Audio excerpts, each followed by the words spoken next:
কাঁচা পাটের দর বৃদ্ধি, দক্ষ জনশক্তির অভাব আর ব্যাংক থেকে ঋণ সুবিধা না পাওয়ায় পিছিয়ে পড়ছে পাট শিল্পের উদ্যোক্তারা, যা থেকে উত্তরণে পোশাক খাতের মতো পাট শিল্পে বিশেষ প্রণোদনা আর ঋণ সহায়তার দাবি জানিয়েছে এ খাতের উদ্যোক্তারা। পাশাপাশি পাটের স্বাভাবিক সরবরাহ নিশ্চিতের দাবি তাদের। বৃহস্পতিবার রাজধানীতে আয়োজিত এক অনুষ্ঠানে এসব কথা উঠে আসে। মিলিয়ন অফার, ওয়ালটন ফ্রিজ কিনে পেতে পারেন 20 লক্ষ টাকা, রয়েছে কোটি কোটি টাকার নিশ্চিত উপহার। এক যুগেরও বেশি সময় ধরে পাট পণ্যের ব্যবসা করেন আফজাল হোসেন। চুয়াডাঙ্গার বাসিন্দা আফজাল বছর 3 যাবৎ তার প্রতিষ্ঠানের তৈরি এসব পণ্য রপ্তানি করেন ইউরোপ সহ বিশ্বের 16টির অধিক দেশে।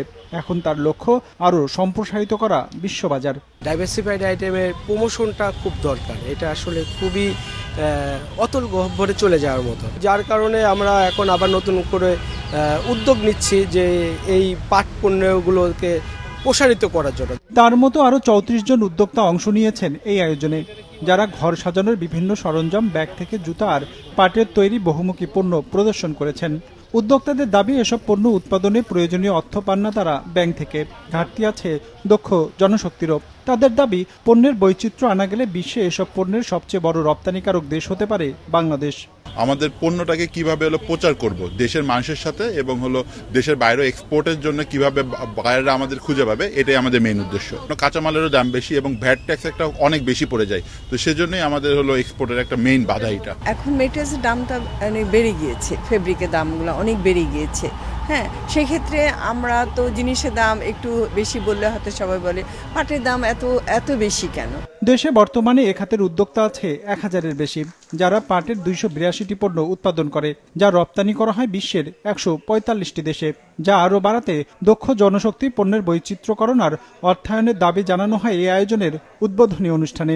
আমরা যখন প্রোডাকশন করতে যাই, এক্সপোর্ট মার্কেটে কাজ করতে চাই, আমাদের ফ্যাক্টরিগুলিকে কমপ্লায়েন্স করতে হয়। আমি বন্ডের কথা বলেছি, আমাদের এই সেক্টরে স্কিলের একটা বড় ঘাটতি আছে। আমাদের স্কিল করতে হচ্ছে নিজস্ব উদ্যোগে, যেটা রিয়েলি ডিফিকাল্ট। ছোট ছোট উদ্যোক্তারা আসলে প্রকৃতপক্ষে ব্যাংকগুলো থেকে ফাইন্যান্সিয়াল সাপোর্টগুলো পাচ্ছে না। সুতরাং আমাদের যদি সেক্টরকে যদি আমরা ফোকাস করি যে হ্যাঁ, বাংলাদেশ থেকে জুট বেস এই ভ্যালুডেড প্রোডাক্টগুলো এই সেক্টরগুলোতে আমরা কাজ করতে পারবো, সেক্ষেত্রে এই ধরনের হিউম্যান রিসোর্স লাগবে এবং যারা উদ্যোক্তা আছে তাদেরকে সেই হিউম্যান রিসোর্সটা কিভাবে প্রোভাইড করা যায়, তাহলে কিন্তু একটা বন্ডিং তৈরি হবে এবং চ্যালেঞ্জটা অনেকখানি উত্তরণের সুযোগ পাবে। কিন্তু আমি বলবো, আমাদের সামগ্রিকভাবে আমাদের প্রাতিষ্ঠানিক সক্ষমতা বাড়াতে হবে। সেটার জন্য জেপিডিসির সক্ষমতা বাড়াতে হবে। আপনাদের সাপ্লাই ইকোসিস্টেম, যেটা আপনাদের মৌলিক সমস্যা, এই মৌলিক সমস্যাটাকে সমাধান করার জন্য আমি আপনাদেরকে প্রতিশ্রুতি দিচ্ছি যে আপনাদের কাছ থেকে সুনির্দিষ্ট প্রস্তাব পেলে আমার নিজস্ব যে চিন্তা আছে সেটাকে একসাথে একত্রিত করে আমি প্রতিশ্রুতি দিচ্ছি দ্রুততম সময়ে আমি এটা বাস্তবায়ন করে দেব। রাজধানীতে শুরু হওয়া এই আয়োজন চলবে আগামী মঙ্গলবার পর্যন্ত। সকাল 10টা থেকে শুরু হয়ে মেলা চলবে রাত 8টা পর্যন্ত। রঞ্জিবুল মিজান, বিজনেস রিপোর্ট, মাছরাঙা টেলিভিশন।